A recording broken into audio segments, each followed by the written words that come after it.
Hello guys, welcome back to my YouTube channel. Today I am going to start a question that is from calculus. So let's look at the question.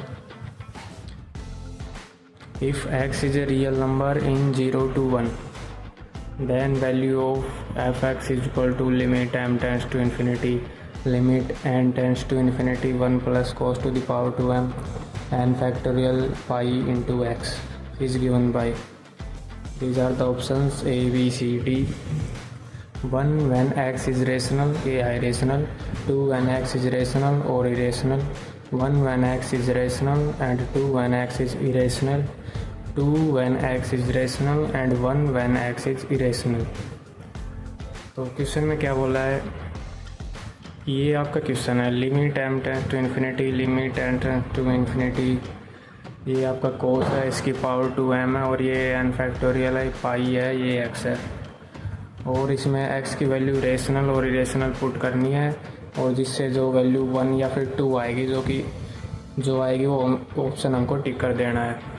ठीक है guys, तो सबसे पहले देखिए इसमें एक point है, अगर वो आपने कैच कर लिया तो फिर ये क्वेश्चन हो जाएगा। वो पॉइंट क्या है, n फैक्टोरियल। n फैक्टोरियल का नेचर कैसा होता है, इट इज़ ऑलवेज इंटीजर और यहाँ पर दे रखा है n टेंस टू इन्फिनिटी यानी इन्फिनिटी फैक्टोरियल। इन्फिनिटी यानी कि बहुत बड़ा नंबर, उसका फैक्टोरियल यानी कि 1 इंटू 2 इंटू जितने भी इंटीजर्स हैं नेचुरल नंबर्स उनको मल्टीप्लाई करते चले जाओ तो एक n फैक्टोरियल आ जाएगा जहाँ पर n टेंस टू इन्फिनिटी होगा, तो वो एक इंटीजर ही आएगा जो कि बहुत बड़ा नंबर होगा। अब सबसे पहले इस पार्ट को देखो, ये n factorial pi into x, ये एक बहुत बड़ा इंटीजर और x को तुम एक बार रेशनल नंबर पुट करो। अब ये n फैक्टोरियल और इसको रेशनल से मल्टीप्लाई करो यानी कि 1/2 1 2 कुछ भी ले लो, 7/9 900 9000 ले लो, 7/9000 कुछ भी ले लो, वो जब इसके साथ मल्टीप्लाई होगा ना यानी कि x को रेशनल पुट करेंगे तो ये वैल्यू इंटीजर ही आएगी, हमेशा के लिए ये वैल्यू इंटीजर आएगी क्योंकि 1/2 लेंगे तो 2 इस n फैक्टोरियल के अंदर होगा जो कि कैंसिल हो जाएगा। 7/9000 लेंगे तो 9000 भी इस n फैक्टोरियल के अंदर होगा जो कि कैंसिल हो जाएगा और ओवरऑल ये इंटीजर ही बचेगा आखिर में क्योंकि n टेंस टू इन्फिनिटी है। और दूसरा है x तुम इरेशनल लो, यहाँ पर कर लेता हूँ मैं, x लो इरेशनल।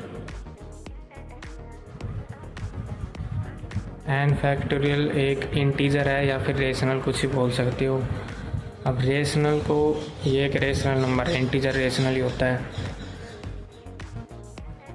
अब इसको इससे मल्टीप्लाई करो x से जो कि है इरेशनल। रेशनल और रेशनल हमेशा इरेशनल आता है,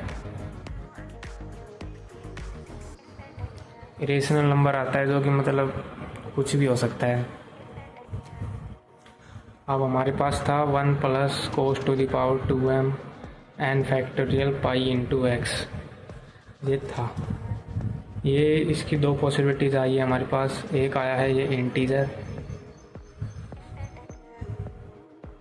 इंटीजर इंटू पाई जो कि हो सकता है -1, जो कोस के अंदर है तो इसकी वैल्यू क्या हो जाएगी -1 और 1।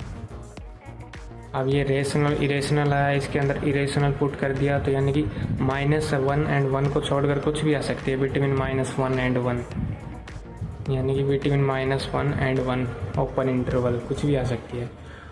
अब इस कोस की पावर है 2m यानी कि इवन पावर है, m दे रखा है यहाँ पर, m टेंस टू इन्फिनिटी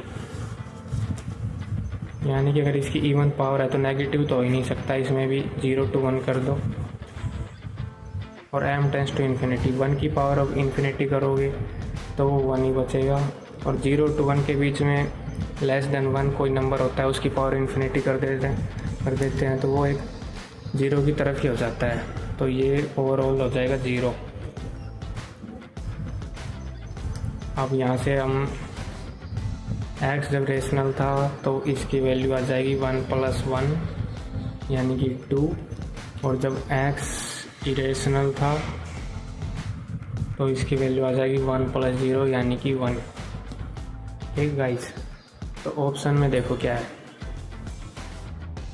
ये तो होगा नहीं, बी भी नहीं होगा, सी 1 when x is rational, wrong, 2 when x is rational and 1 when x is irrational, D option is correct option. एक बार फिर से आप देख सकते हैं, एन फैक्टोरियल था नेचुरल, इसका नेचर देखना था हमें, इंटीजर या फिर ये हमेशा नेचुरल नंबर ही होगा। और फिर हमने ये देखा एन फैक्टोरियल मतलब ये ओवरऑल इंटीजर आया, कोस के अंदर इंटीजर इंटू पाई करते हैं तो वो -1 या 1 आता है, पावर इवन थी और इन्फिनिटी की तरफ टेंड कर रही थी तो 1 आ गया, 1 + 1 2, ओवरऑल इसकी वैल्यू 2 आ गई थी। इरेशनल था तो मतलब इवन पावर थी बिटवीन 0 to 1, 0 to 1, फिर इन्फिनिटी पावर इन्फिनिटी करते तो फिर वो 0 की तरफ टेंड हो जाता है ये, और 1 प्लस में था तो 1 आपका आंसर हो गया इधर। So thank you guys, please subscribe my channel and share to your friends.